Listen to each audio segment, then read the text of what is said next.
ഇന്ന് നമ്മൾ ഉണ്ടാക്കാൻ പോകുന്നത് red velvet cake. Valentine's day എടുത്തിട്ടുണ്ട്, അപ്പോൾ പറ്റിയ കേക്കാണ് ഉണ്ടാക്കാൻ. റെഡ് വെൽവെറ്റിൻ്റെ പ്രത്യേകത എന്ന് വെച്ചാൽ അതിൻ്റെ വൈബ്രൻറ്റ് റെഡ് കളർ തന്നെയാണ്, അത് നല്ല അട്രാക്റ്റീവാണ്. പിന്നെ ഇതിന് ഒരു ലൈറ്റ് ചോക്ലേറ്റ് ഫ്ലേവറിൻ്റെ ഒപ്പം ഒരു ചെറിയ പുളിപ്പുണ്ട്, അത് ബട്ടർ മിൽക്കിൽ നിന്ന് വരുന്നതാണ്. ലൈറ്റായിട്ടൊരു പുളിപ്പ്, അത് നല്ല ടേസ്റ്റാണ് ശരിക്കും. ഈ മോരും ചോക്ലേറ്റും കൂടി ചേർന്നുള്ള കോമ്പിനേഷൻ. നമ്മളിന്ന് കാണിക്കുന്നത് ഏറ്റവും ട്രഡീഷണൽ ക്ലാസിക് റെസിപ്പിയാണ് റെഡ് വെൽവെറ്റ് കേക്കിൻ്റെ. നല്ല സോഫ്റ്റ് ആൻഡ് മോയിസ്റ്റ് കേക്ക് എപ്പോഴും ഉണ്ടാവാറുണ്ട്. വളരെ സിമ്പിളാണ് ശരിക്കും പറഞ്ഞാൽ. പിന്നെ ഇതിൻ്റെ കൂടെ ഒരു ക്രീം ചീസ് ഫ്രോസ്റ്റിങ്ങും കൂടിയുണ്ട്. അപ്പോൾ നമുക്ക് നോക്കാം എങ്ങനെ ഉണ്ടാക്കുന്നതെന്ന്.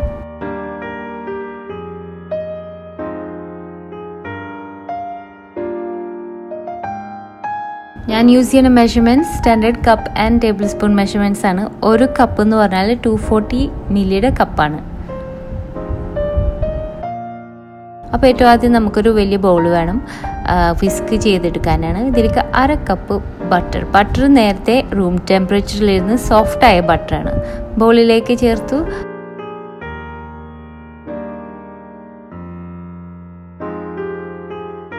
അതിൻ്റെ ഒപ്പം 1/4 കപ്പ് പഞ്ചസാര.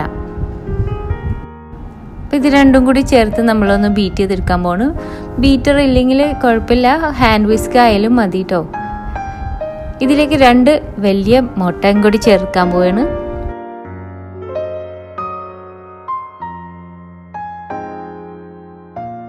ഇനി ഇത് നന്നായിട്ടൊന്ന് അടിച്ച് നന്നായി ലൈറ്റായിട്ട് കളറ് മാറി വരണം.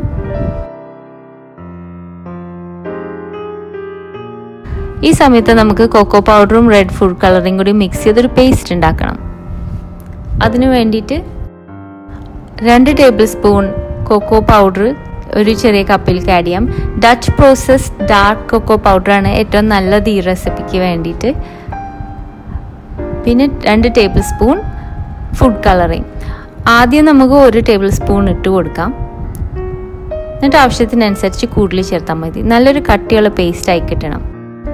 പിന്നെ റെഡ് വെൽവെറ്റ് കേക്കിൻ്റെ ഫുഡ് കളറിങ് പാകത്തിനുള്ള ആ നല്ലൊരു ബ്രൈറ്റ് റെഡ് കളറ് കണ്ടെത്താൻ നോക്കണം. ചില റെഡ് കളേഴ്സ് ആ സെയിം എഫക്റ്റ് കിട്ടാറില്ല. പരിചയമുള്ള ഷോപ്പാണെങ്കിൽ ഒന്ന് ചോദിച്ചാൽ പറഞ്ഞു തരും. റെഡ് വെൽവെറ്റ് കേക്കിന് പറ്റിയ ഫുഡ് കളറിങ് തരാൻ ചോദിച്ചാൽ മതി. അല്ലെങ്കിൽ അതിൻ്റെ കളറിന് ചെറിയൊരു വ്യത്യാസം വരുന്നുള്ളൂ. ഇതുപോലെ നല്ല പേസ്റ്റായി കിട്ടിയാൽ നമുക്ക് ബീറ്റ് ചെയ്തുകൊണ്ടിരിക്കുന്ന പഞ്ചസാര മുട്ട ബട്ടറിലേക്ക് ചേർത്ത് കൊടുക്കാം. അതിൻ്റെ കളറ് നന്നായി മിക്സായി വരുന്ന വരെയും അടിച്ചുകൊണ്ടിരിക്കാം. പിന്നെ ഇവിടെ നമുക്ക് ബട്ടർ മിൽക്ക് വേണം. ബട്ടർ മിൽക്ക് 1 കപ്പാണ് എടുക്കുന്നത്. ബട്ടർ മിൽക്ക് കട്ടിയുള്ള ഒരു മോരാണ്, ഒരുപാട് പുളിപ്പ്, ഓവറായിട്ടുള്ള പുളിപ്പല്ല അതിന്. ബട്ടർ മിൽക്ക് ഇല്ലെങ്കിൽ നമുക്ക് എന്താ ചെയ്യാന്ന് വെച്ചാൽ തൈരും പാലും കൂടി രണ്ടും കൂടി മിക്സ് ചെയ്ത് അടിച്ച് വെച്ചാൽ ഇതിനെ സബ്സ്റ്റിറ്റ്യൂട്ട് ആയിട്ട് യൂസ് ചെയ്യാൻ പറ്റും. ഒരുപാട് പുളിയില്ലാത്ത കട്ടിയുള്ള തൈര്. പിന്നെ ഒരു സബ്സ്റ്റിറ്റ്യൂട്ട് എന്ന് പറഞ്ഞാൽ പാലിൽ കുറച്ച് നേരം ചെറിയൊരു അളവിൽ വിനെഗർ അല്ലെങ്കിൽ ലൈം ജ്യൂസ് ഇട്ട് വെച്ചാലും അത് മോരാവാറുണ്ട്. പക്ഷെ അത് ഞാനത് ട്രൈ ചെയ്തിട്ട് അത്ര നല്ല റിസൾട്ട്സ് ആയിരുന്നില്ല എനിക്ക് കിട്ടിയത്. അപ്പോൾ ഈ മോരിലേക്ക് നമുക്ക് വനില എക്സ്ട്രാക്റ്റ് ആഡ് ചെയ്യാം. ഞാനിവിടെ 1 ടീസ്പൂൺ വനില ബീൻ പേസ്റ്റ് ആണ് ഉപയോഗിക്കുന്നത്. ഇതില്ലെങ്കിൽ കുഴപ്പമില്ല, വനില എക്സ്ട്രാക്റ്റ് അല്ലെങ്കിൽ വനില എസൻസ് ആഡ് ചെയ്താൽ മതി. പിന്നെ 1 ടീസ്പൂൺ ഉപ്പ്. ഇത് ഒക്കെ കൂടി ഒന്ന് മിക്സ് ചെയ്ത് നന്നായിട്ട് ഇനി ഇത് നമുക്ക് ഈ ബാറ്ററിലേക്ക് ചേർത്ത് കൊടുക്കാം.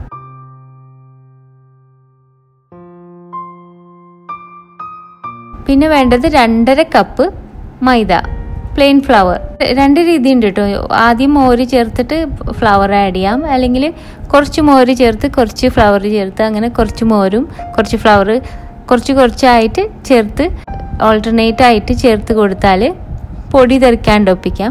പൊടിയൊക്കെ കൂടി ഒരുമിച്ച് ബൗളിലേക്ക് ഇടണമെങ്കിൽ ഒരു തുണി വെച്ച് മറിച്ചാൽ മതി എഗ് ബീറ്റേഴ്സ്. അപ്പോൾ അത് പൊടി തെറിക്കാണ്ട് ഒപ്പിക്കാം. കൈവച്ച് വിസ്ക് ചെയ്യുമ്പോൾ ഈ പ്രശ്നം വരുന്നില്ല. അപ്പോൾ ഇനി നമ്മുടെ ബാറ്റർ നല്ല സ്മൂത്തായി കട്ടകളൊന്നും ഇല്ലാണ്ട് ആവണ വരെ ഒന്ന് ബീറ്റ് ചെയ്തെടുത്താൽ മതി. അപ്പോൾ നമ്മുടെ ബാറ്റർ റെഡി ആയിട്ടുണ്ട്. ഇനി നമുക്ക് ബീറ്റിംഗ് നിർത്താം. 1 ടീസ്പൂൺ വിനെഗറിൽ 1 ടീസ്പൂൺ ബേക്കിംഗ് സോഡ, ഇത് രണ്ടും കൂടി ഒന്ന് വേഗം മിക്സ് ചെയ്തിട്ട് നമുക്ക് ഈ ബാറ്ററിലേക്ക് ചേർക്കണം. ഇനി നമ്മളിത് ബീറ്റ് ചെയ്യാനുള്ള ഒരു സ്പാച്ചുല വെച്ചിട്ട് ഇതൊന്നും വേഗം മിക്സ് ചെയ്ത് കൊടുത്താൽ മതി. ഈ സമയത്ത് ഓവൻ പ്രീ ഹീറ്റ് ചെയ്യാം 180 ഡിഗ്രി സെൽഷ്യസ്. ഇപ്പോൾ കണ്ടില്ലേ, നല്ല കട്ടിയുള്ള ഇതുപോലത്തെ ബാറ്ററാണ് റെഡ് വെൽവെറ്റിൻ്റെത്. കേക്ക് പാൻസ് തയ്യാറാക്കാം. ഞാനിവിടെ ബോട്ടം ലൂസായിട്ടുള്ള കേക്ക് പാനാണ് ഉപയോഗിക്കുന്നത്. കുറച്ച് ബട്ടർ തേച്ചതിന് ശേഷം ബട്ടർ പേപ്പർ കൊണ്ട് ലൈൻ ചെയ്ത് കൊടുക്കുന്നുണ്ട്. 8 അല്ലെങ്കിൽ 9 ഇഞ്ച് കേക്ക് പാൻസ് ഉപയോഗിക്കാം. 8 ഇഞ്ച് ആണെങ്കിൽ കുറച്ചും കൂടി ഹൈറ്റ് ഉണ്ടാവും. ഇതിപ്പോൾ 9 ഇഞ്ച് കേക്ക് പാനാണ് ഞാൻ ഉപയോഗിക്കുന്നത്. ബാറ്ററി രണ്ടിലും കൂടി ആയിട്ട് നമുക്ക് ഡിസ്ട്രിബ്യൂട്ട് ചെയ്ത് കൊടുക്കാം. മോൾ ഭാഗം ഒന്നും ഇങ്ങനെ പരത്തി കൊടുക്കാം. ഇനി നമുക്ക് നേരത്തെ പ്രീ ഹീറ്റ് ചെയ്ത ഓവനിലേക്ക് അടിയിൽ നിന്ന് ഒരു രണ്ടാമത്തെ തട്ടിൽ വെച്ചിട്ട് നമുക്ക് ബേക്ക് ചെയ്തെടുക്കാം. ഒരു 40 മിനിറ്റോളം ബേക്ക് ചെയ്യണം. 20 മിനിറ്റ് കഴിഞ്ഞപ്പോൾ ഈ ഒരു ഇത്രയും ഹൈറ്റ് വെച്ചിട്ടുണ്ട്. 40 മിനിറ്റ് കഴിഞ്ഞപ്പോൾ കേക്ക് റെഡിയാണ്. ടൂത്ത് പിക്ക് ഇൻസേർട്ട് ചെയ്ത് നോക്കിയാൽ നല്ല ഡ്രൈ ആയിരിക്കണം. പക്ഷെ കേക്ക് നല്ല പാകത്തിന് ആയിട്ടുണ്ട്. ഇത് ഇനി നമുക്ക് വയർ റാക്കുമിലേക്ക് ഇതുപോലെ കമത്തി അത് ചൂടാറാൻ വെക്കുക കുറച്ച് നേരം. നല്ല സോഫ്റ്റ്, നല്ല പെർഫെക്റ്റ് ആയിട്ടുള്ള റെഡ് വെൽവെറ്റ് ആണ്. ഇത് തൊട്ടെല്ലാം അറിയാം.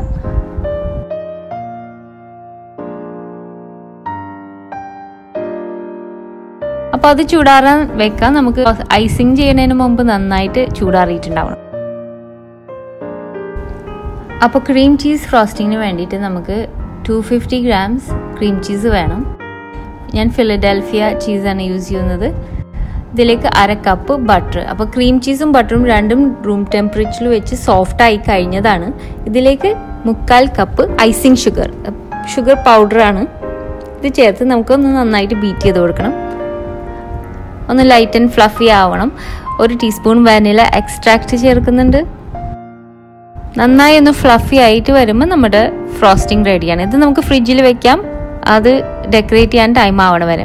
ഇപ്പോൾ റെഡ് വെൽവെറ്റ് കേക്കിന് ലെയേഴ്സ് ആയിട്ടാണ്. ഉള്ളിൽ കുറച്ച് ക്രീം ചീസ് ഫ്രോസ്റ്റിംഗ് വേണം, പിന്നെ പുറത്ത് കുറച്ചും. അപ്പോൾ ആദ്യം നമുക്ക് ഈ 2 കേക്കിൻ്റെ ഏറ്റവും ടോപ്പ് ലെയർ ഒന്ന് സ്ലൈസ് ചെയ്ത് ലെവലാക്കാം. അത് ആ പീസ് കളയണ്ട, അത് നമുക്ക് ലേറ്റർ ക്രംസ് ആക്കിയിട്ട് അത് ഡെക്കറേഷന് വേണ്ടി യൂസ് ചെയ്യണതാണ്.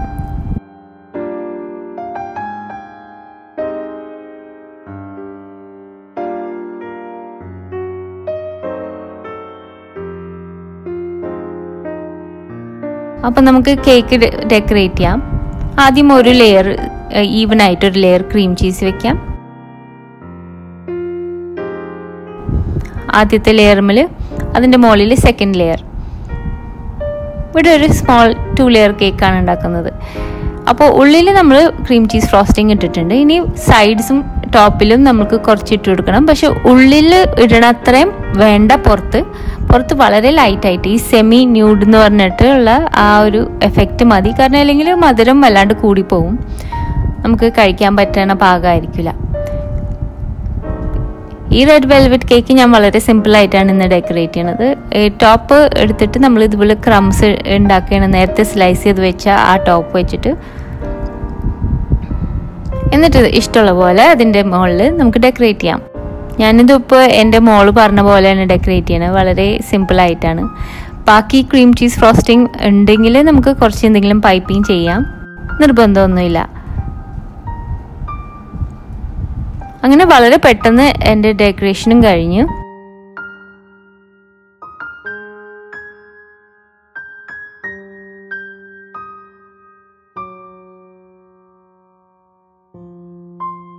നമുക്ക് സ്ലൈസ് ചെയ്ത് നോക്കാം.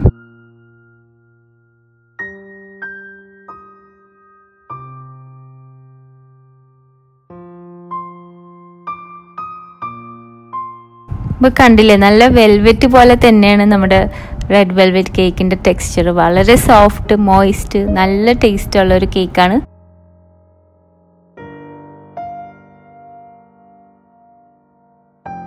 വാലന്റൈൻസ് ഡേ ആയിട്ട് എന്തെങ്കിലും സ്പെഷ്യൽ പ്ലാൻ ചെയ്യണമെങ്കിൽ ഈ റെഡ് വെൽവെറ്റ് കേക്കും കൂടി ഉണ്ടാക്കി നോക്കും. പിന്നെ ആദ്യമായിട്ട് നിങ്ങൾ എൻ്റെ വീഡിയോസ് കാണുകയാണെങ്കിൽ മറക്കാതെ സബ്സ്ക്രൈബ് ചെയ്യണം.